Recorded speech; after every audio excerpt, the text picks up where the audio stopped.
Yeah, this is man verse music. Ah, you know what I'm saying? Michael Eichel in the building, you know what I'm saying? We're gonna do it like this. It ain't flavor, it's fever. Niggas got penny on the wall. I'm on that. Niggas got phony on the ball. I'm on that. Get it, I'm on that. Yes, yes, I'm on that, man. I'm on that. Get it. What's going on, world? I'm Wesley from A Connection TV, the network, the one channel on YouTube where we actually adopt similar connections despite our differences, and I am here looking a bit rough. It's been a long day. It's been a long week. It's been a crazy turn of events, and I am doing this review because y'all have asked me to do this review over and over and over again. It's about to be Friday, and Monday is long gone, but I'm going to do this review because y'all are wanting me to for the episode, Oh Baby, Loving Hip Hop. Now, Sin goes to speak to Chrissy. Since when does Chrissy know how to sing? I don't follow her on Instagram, so I don't know if she has singing videos on Instagram. I don't Google her for Breakfast Club interviews or whatever. I don't know. I don't know. This girl can sing. Okay, if she can sing, fine. Great. But she better know how to fucking sing. Because if she's going to make a charity song with Richie Dollars, I mean, she needs to know how to sing. Obviously, she's saying that she's over Erica, she's done with Erica, but, you know, she speaks to Chrissy, so Chrissy's like, hey, maybe you and Richie Dollars should do a song. I'm like, oh, Lord, here we go, Chrissy. Chrissy's trying to start shit. Okay. Peter makes it to the birth. He says, I was there with the promoters. He says Tara didn't choose him, so he chose Amina. He says, I want to be a husband to you now. Okay. This particular scene is so terrible. It's so, like, it's bad. Because I'm thinking to myself, I'm like, okay, really? Really?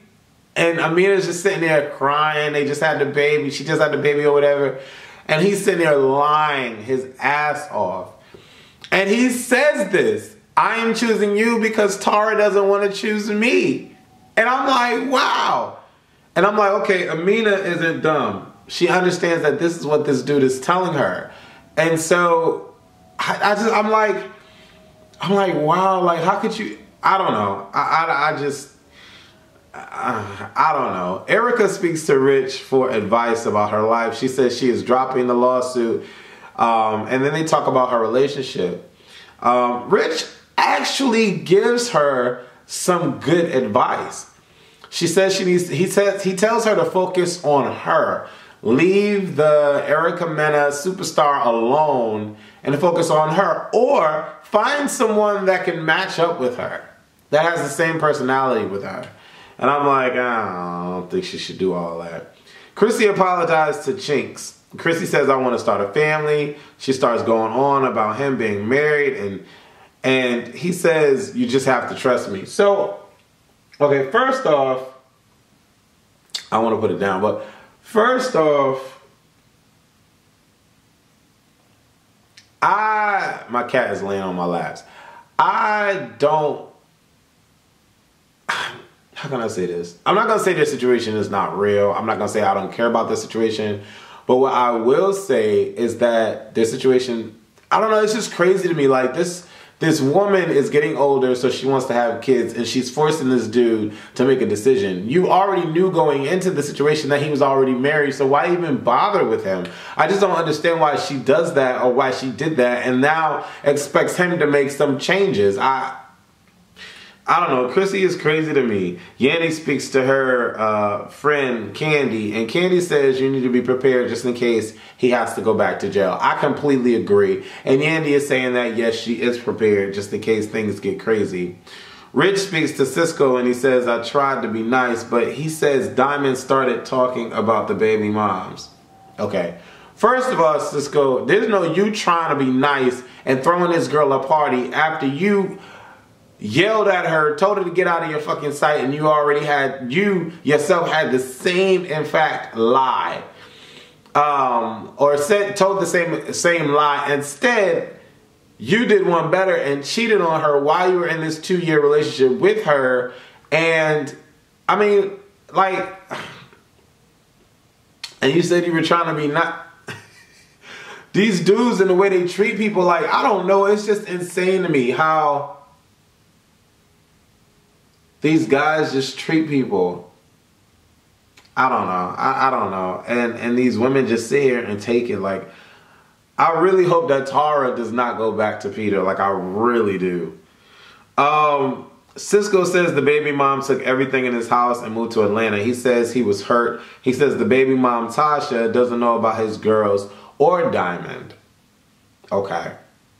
I really don't see this female just uprooting and taking all of his stuff and the kids and just moving to Atlanta just because. I mean, no one would ever do that. It just didn't make sense when he said it to me, and I wasn't about to sit here and believe what he was saying was making sense. Like, no. Amina has a healthy baby. It's a beautiful situation. Chrissy calls her friend Ryan and says she has uterine fibroids and says, I am off birth control, and she hasn't told Chinks. Chrissy starts to cry and says, I want a baby because my friends have babies. This girl sounds like she's fucking 16. Like, I want a sweet 16 birthday because my friends have a sweet 16 birthday. Like, what type of shit is that? I want babies because my friend has babies. Like, my friends have kids. So you're gonna stop taking birth control pills and lie. That's crazy to me. That's insane to me. I don't. It's like when I see things like this, I really think about the validity of a relationship, like the trust that you have to put in a relationship, and people still can do whatever the fuck they want to do. And so you're sitting here having sex, thinking that everything is okay, and this girl is off her meds because she wants to get, like, I don't know, like, I would punch her in the throat. Like, that's crazy to me. Chrissy says, with or without him, I'm having this baby. Like, this bitch is crazy. Like, she's crazy. Like, why? I don't understand why she's thinking like this. I really don't. It's blowing my mind. It really is. Mendici says, I am not talking about the worst situation. She says, I will be okay if something happens. Mendici and Yandy talk. Of course, they're the greatest couple on reality TV, and then second is Omarion and April. But they talk and they rationalize about the situation. If things go crazy, will Yandy be all right? And Yandy says, I will be fine. So I think that's a beautiful thing. I really do. Sin speaks to Rich. Sin mentions making a tribute song to her brother for her brother committing suicide, and she wants to donate some funds to a foundation. Rich is like, yeah, let's do that. In return, I want you to be the face on my liquor. I'm thinking to myself, Rich, if you're really the friend of Erica that you claim to be, you wouldn't do that. It's just like Rich deciding to have sex with Sin. Like, you should not do that. You should speak to Erica first, because if you're cool with Erica and you just know what they went through, like, come on, like, I don't know, that's the friend code. Don't fuck with the friend code. Chrissy tells Chinks about not being on the pill anymore, and he gets mad. She stopped 3 weeks ago, and they've been having a lot of sex. Like, and then she starts crying because she's like, what about me? What about me? But I'm like, no, none of that makes sense or matters, because, like, none of that matters. None of that matters because you lied. You're a liar. Like, I just don't understand. Tasha vanished, and now Cisco wants to tell her the truth. He apologizes, mentions his brother being murdered. Then he starts to cry. She starts to cry as well. Cisco says, bring a dude around my kids and I'll pray for him. Okay. So the whole Tasha and Cisco thing was very interesting because, and Tasha is not a bad looking girl. I mean, now looking at her, she's not a bad looking girl.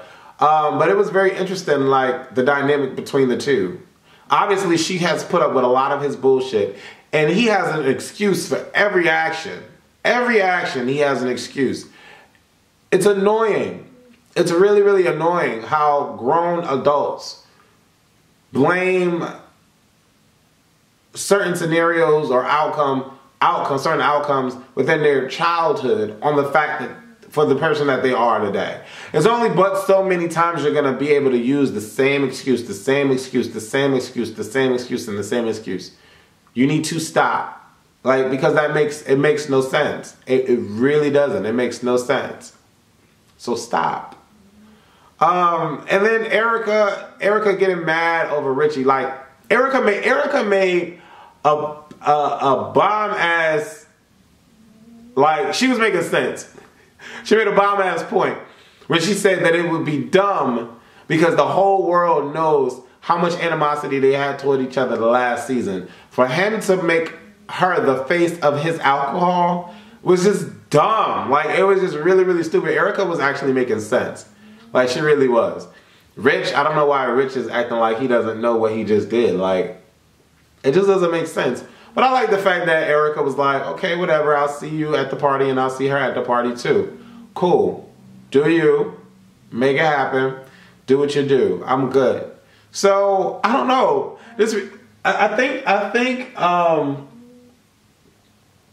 I think this review took me a while to do it because it's really like, I don't know, I went through a lot this week. And so when I look at this reality shit, I'm just like, really? Like, are we really discussing this dumb shit? Like, why are they arguing? I don't know. But I'm Wesley from AK Nation TV, the network. Let me know what y'all think. As far as Real Housewives of Atlanta, I'm not reviewing that this week. I can't because it was just dumb. It really was. It really was. But anyways, deuces.